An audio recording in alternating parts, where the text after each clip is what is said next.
Selamat malam saudara-saudari yang terkasih. Sebelum tidur malam ini, saya Ibet Bingarsih akan berbagi renungan dari Pendeta Dr. Erastus Sabdono yang berjudul Kemelesetan. Ada sesuatu yang perlu kita pahami, karena ini penting untuk dipahami oleh banyak orang Kristen, bahwa belajar teologi tidak menjamin seseorang bisa menjadi rohani, saleh, dan baik menurut ukuran Tuhan.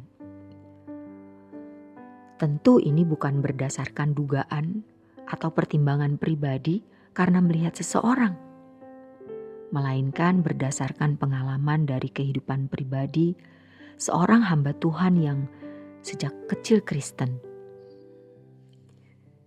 yang menjalani sekolah teologi, menjadi pendeta, menjadi guru di sekolah tinggi teologi, menulis lebih dari 100 buku, menjadi ketua sinode, dan bahkan menjadi pemimpin dari beberapa kegiatan dan lembaga Kristen. Ia menyaksikan bahwa belajar teologi itu tidak menjamin seseorang menjadi saleh. Kalau kita melihat mereka yang bersekolah di sekolah tinggi teologi, ternyata semakin tinggi tingkatan pendidikannya, ada yang makin tidak suka berdoa, makin tidak rendah hati, makin tidak mau mengerti orang lain. Tetapi sebaliknya, ia makin cakap berdebat, makin berani melawan. Yang tadinya ketika baru masuk kuliah, ia begitu taat kepada dosen, bahkan kepada seniornya, senior sesama mahasiswa. Tetapi setelah semakin tinggi tingkat pendidikannya, makin tidak taat kepada dosen atau guru, dan makin tidak menghormati senior. Hal ini memberikan pesan kepada kita bahwa gelar akademisi tidak menjamin seseorang menjadi hamba Tuhan yang baik. Tentu maksud menyatakan hal ini bukan mau melecehkan sekolah tinggi teologi,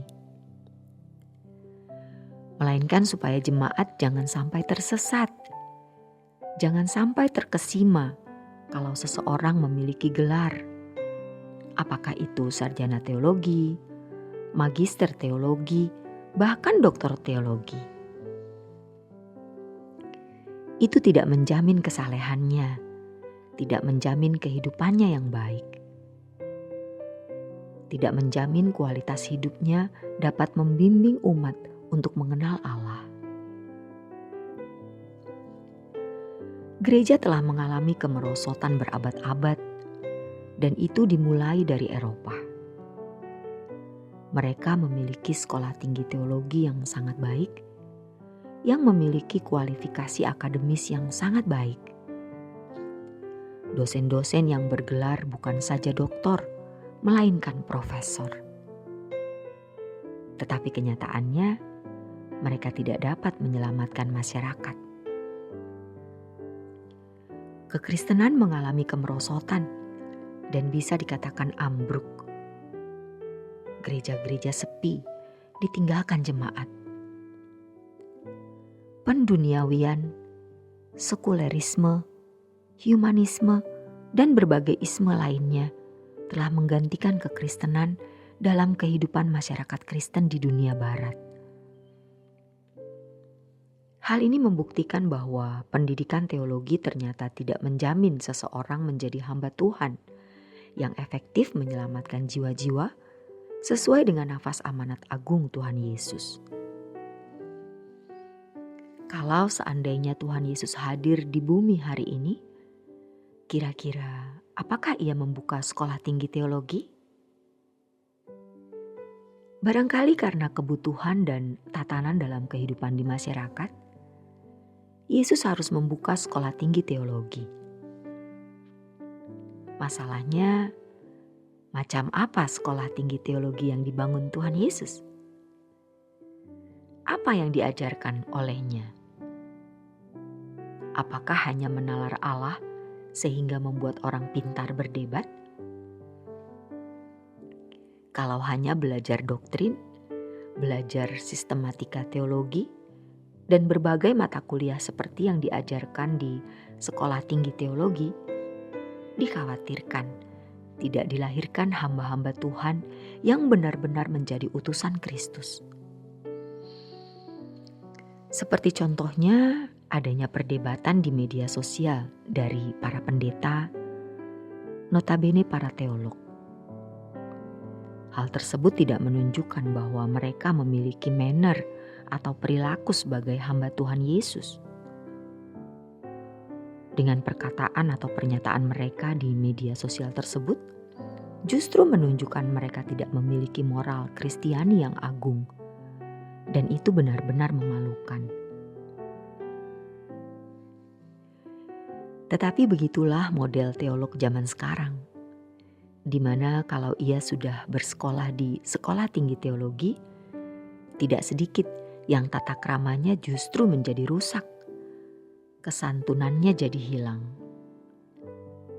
Ironis, lebih santun orang-orang muda yang tidak pernah belajar teologi, tetapi yang dengan rendah hati menerima tuntunan hamba Tuhan untuk belajar duduk diam di kaki Tuhan.